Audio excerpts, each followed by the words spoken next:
Ainda dentro do culto de adoração ao Senhor, eu vou convidar você a abrir a palavra de Deus no Evangelho de João, capítulo 16.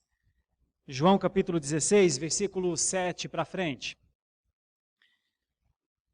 Esta é uma série com o nome Os Benefícios da Obra do Mediador. Os Benefícios da Obra do Mediador.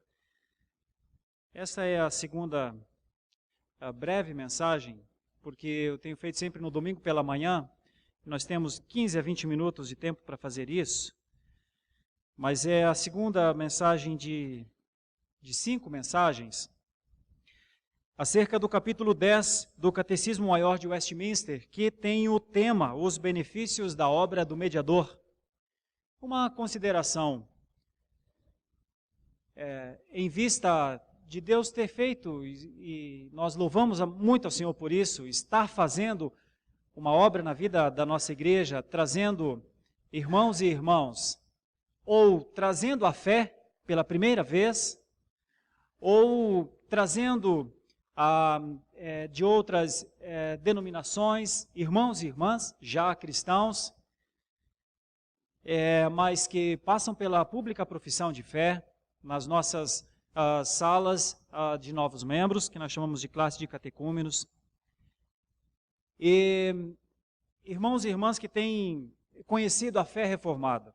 Então, eu quero fazer essa consideração porque eu estou levando em conta isso. Eu estou olhando para a igreja nessa manhã e não cabe mais absolutamente ninguém nessa nave, tanto é que nossos irmãos estão assentados no salão, e eu tenho certeza que muitos estão conhecendo o que é a teologia reformada.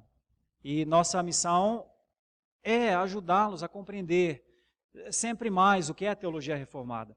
E um dos pontos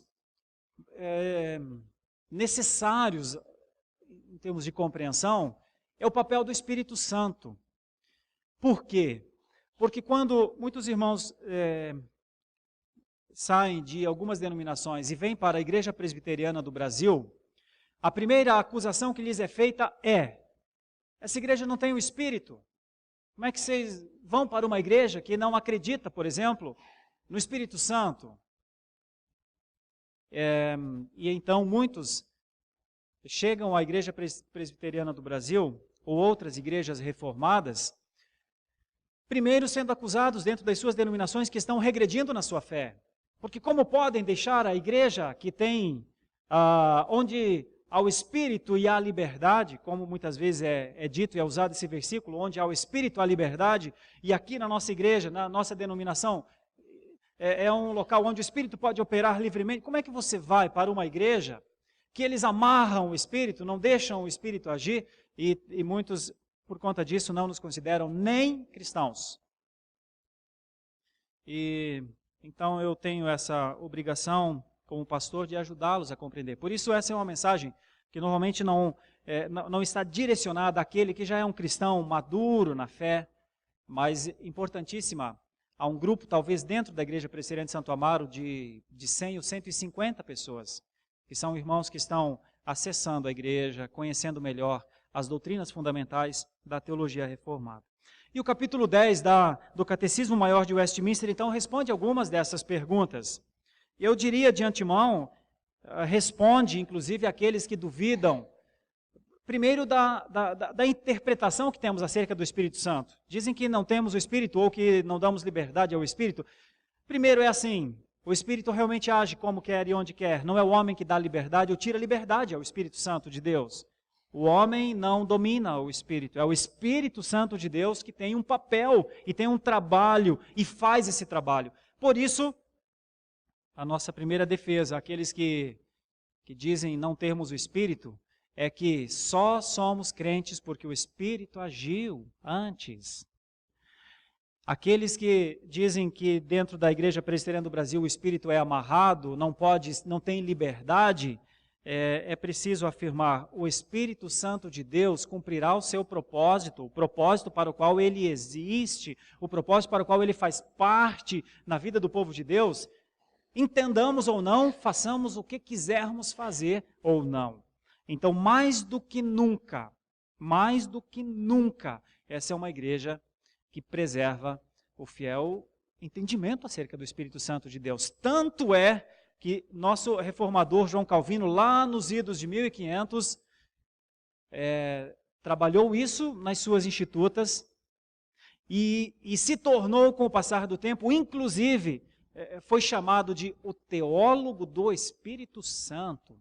Ora, como que uma igreja que tem entre os seus reformadores, uma igreja genuinamente reformada, que um dos seus reformadores é chamado de o teólogo do Espírito Santo, fugiria desse princípio que norteia a igreja reformada? Então, jamais, realmente jamais. Por isso faço essas breves considerações. A pergunta 57 do Catecismo Maior de Westminster é a seguinte: quais foram os benefícios que Cristo obteve pela sua mediação? Nós já expomos isso há alguns domingos atrás. Cristo, pela sua mediação, adquiriu a nossa redenção, juntamente com todos os mais benefícios do pacto da graça. E quais são esses outros benefícios do pacto da graça? A justificação, a adoção, a santificação e os demais benefícios que nesta vida tanto acompanham quanto brotam destes benefícios, inclusive a certeza do amor de Deus, a paz de consciência e a plenitude do Espírito Santo, o crescimento em graça e a perseverança neles até o fim. São muitos os benefícios que Cristo obteve pela sua mediação. Alguém objeto da graça de Cristo tem em seu favor tantos benefícios que realmente o fazem alguém diferente do mundo. Entre os benefícios que Cristo obteve pela sua mediação, não está um ajustar de foco, não está um melhorar de caráter, não está um acréscimo nas boas intenções, não. Entre os benefícios que Cristo adquiriu está a condição de sermos completamente redimidos, totalmente redimidos. Certo? Então Cristo veio porque Ele é o Redentor. Cristo veio para redimir os que são seus. Mas como esses entendem? Como estes, e aí é a pergunta 58 do Catecismo Maior de Westminster, como nos tornamos participantes dos benefícios que Cristo adquiriu? Como acontece este processo? Aqueles que estão dando os primeiros passos na fé, é importante entender, tornamo-nos participantes dos benefícios que Cristo adquiriu pela aplicação destes benefícios a nós, e esta é a obra do Espírito Santo. Qual é a grande obra do Espírito Santo? A obra é aplicar a nós, é tornar-nos recipientes de um conteúdo, é a maneira como o Espírito Santo aplica em nós, coloca em nós, considera-nos realmente recipientes deste grande benefício. Então, como nos tornamos participantes dos benefícios que Cristo adquiriu? Primeira coisa, olhando para esse texto que nós abrimos, João capítulo 16, versículos 7 a 14, eu lerei 4 textos e vou convidá-los a andarem comigo. 3 textos em João e 1 texto em Tito. O primeiro, este de João. João capítulo 16, versículo 7. Mas eu vos digo a verdade, convém-vos que eu vá, porque se eu não for, o Consolador não virá para vós outros. Se porém eu for, eu vô-lo enviarei. Quando ele vier, convencerá o mundo do pecado, da justiça e do juízo. Então aqui nós temos uma palavra explicativa acerca do ministério do Espírito Santo, do serviço, da obra que ele faz. E essa obra, meus irmãos, abro apenas uma entrelinha aqui. Essa obra tem a ver com lucidez, essa obra tem a ver com reconhecimento de pecado. O grande trabalho do Espírito Santo é falar ao nosso coração, dizer à nossa alma, dizer ao Espírito que está dentro de nós, pecador. A obra do Espírito Santo tem a ver com lucidez, com discernimento. A obra do Espírito Santo não tem a ver com levar o homem a fugir da sua consciência, a levar o homem a ter as inúmeras, entre aspas, experiências. O Espírito Santo não é alienante e não tira a nossa capacidade de pensar. Qual é a grande missão, olhando aqui para esse texto? A obra do Espírito Santo na vida, no mundo, em todos os tempos, convencer. Isso é muito sério, porque precisa se tirar o mito de que a ideia do Espírito Santo, as maiores experiências do Espírito Santo tem a ver com alucinações, e tem a ver com fechar os olhos e perder consciência, e muitas outras coisas. À luz das Escrituras, o Espírito Santo vem para mexer num coração que não quer ser mudado. O Espírito Santo vem para colocar a mão no peito de alguém que quer fugir de Deus. E aí explica, logo a seguir, 8 diz, quando ele vier, convencerá o mundo do pecado, da justiça e do juízo. 9, do pecado, porque não creem em mim. 10, da justiça, porque vou para o Pai e não me vereis mais. Do juízo, porque o príncipe deste mundo já está julgado. E aí Jesus vai concluir dizendo, eu tenho ainda muito que vos dizer, mas vós não o podeis suportar agora. Quando vier, porém, o Espírito da verdade, ele vos guiará a toda a verdade. Porque não falará por si mesmo, mas dirá tudo o que tiver ouvido e vos anunciará as coisas que hão de vir. Ele me glorificará, porque há de receber do que é meu e vô-lo-á de anunciar. Irmãos, 2 coisas aqui apenas, mas que são, entendo, de muita importância. O ministério do Espírito Santo é guiar o povo de Deus a Cristo, ao reconhecimento da obra, ao entendimento da obra. Como ser salvo se não entender que aquele homem morreu na cruz? Como entender a salvação se não entender que depois da cruz e da sua morte, ele levantou da morte? Como não entender estas coisas? Como ser salvo sem entender que o nosso Redentor verdadeiramente vive e sempre viverá? Como entender isso? À luz dos esforços humanos, jamais. Então, o Espírito Santo nos guiará, diz o texto. Tem guiado aqueles que têm reconhecido seus pecados e têm entendido que por conta dos seus pecados estão mortos e por conta da sua morte, e essa morte como pagamento, essa morte inevitável, como toda a humanidade, seria o fim da própria humanidade, mas na ressurreição de Cristo, todos os mortos nos delitos e pecados são ressuscitados nele. Como entender essas coisas? Isso é objeto de entendimento que só o Espírito Santo pode fazer. Só o Espírito Santo pode chegar no coração de um homem e de uma mulher pecadora, colocar vida lá, para que esta vida lá frutifique na vida eterna.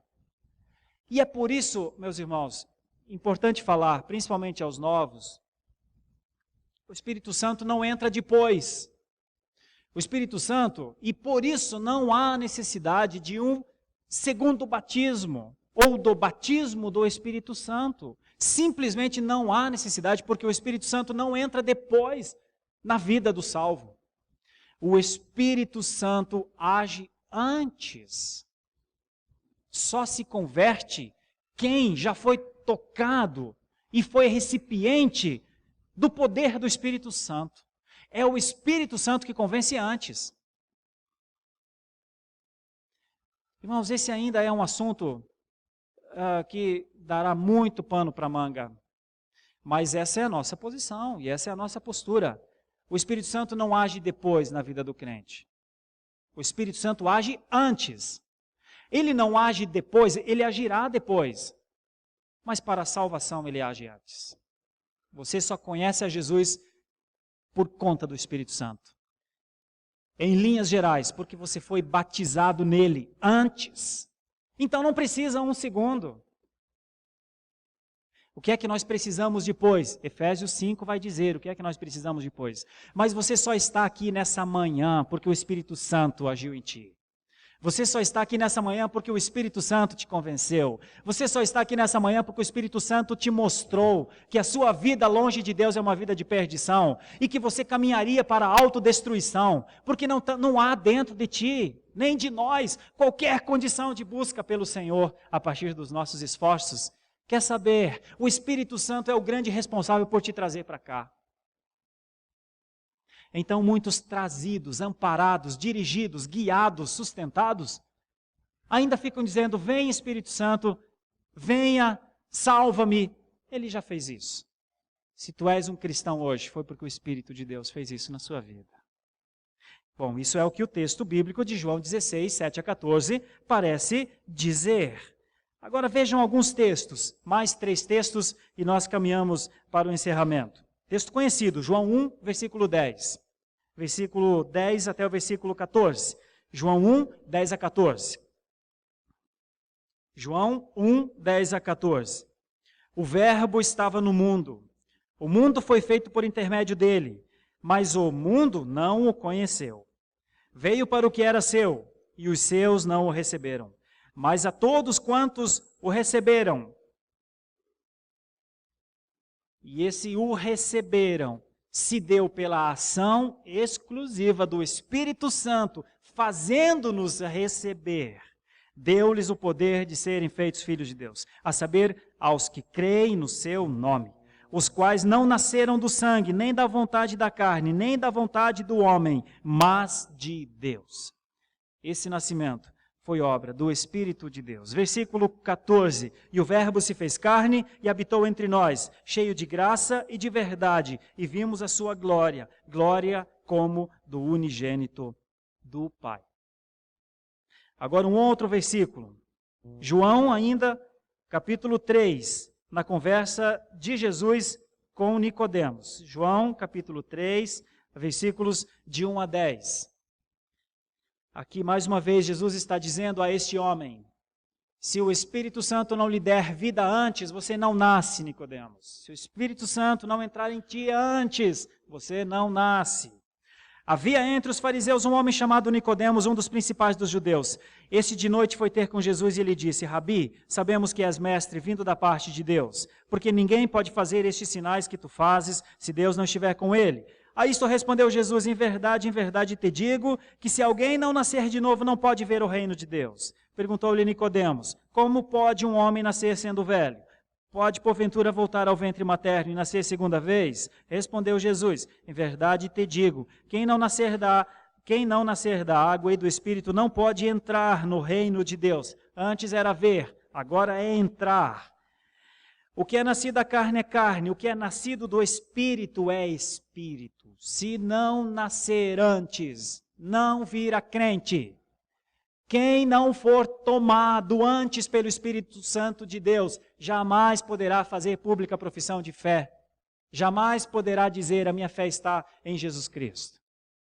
Se antes o Espírito não nascer em nós, e quando o Espírito nasce em nós, nós começamos a entender, preciso fazer morrer a minha carne, preciso fazer morrer a minha natureza terrena, preciso viver crucificado com Cristo. É o Espírito Santo em nós, a ação do Espírito Santo em nós, que começa a fazer-nos negar. Se o Espírito não agir em nós, ninguém de nós nega a nós mesmos. Eu poderia ir à frente, não é necessário. Vou para Tito, capítulo 3, versículo 4 e 6. Abra, por favor.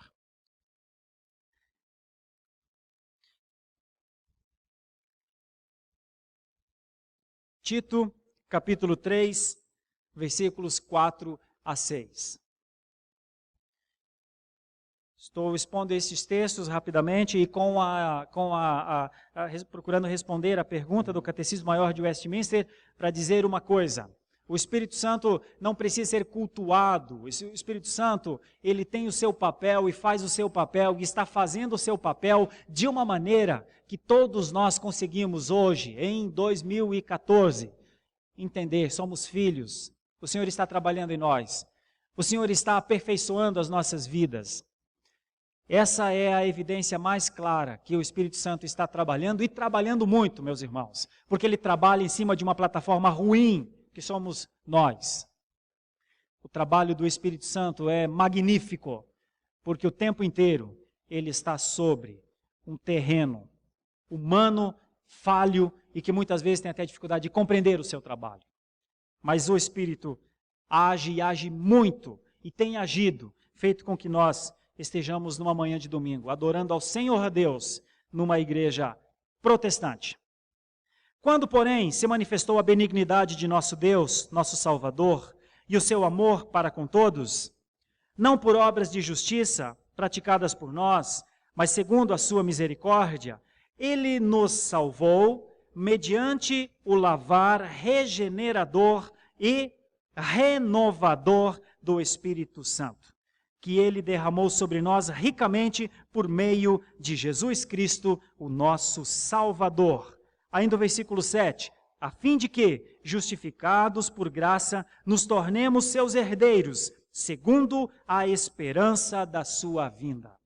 Aqui tem as duas funções, a função de Cristo e a função do Espírito Santo. Qual é a diferença entre a obra de Cristo e a obra do Espírito Santo?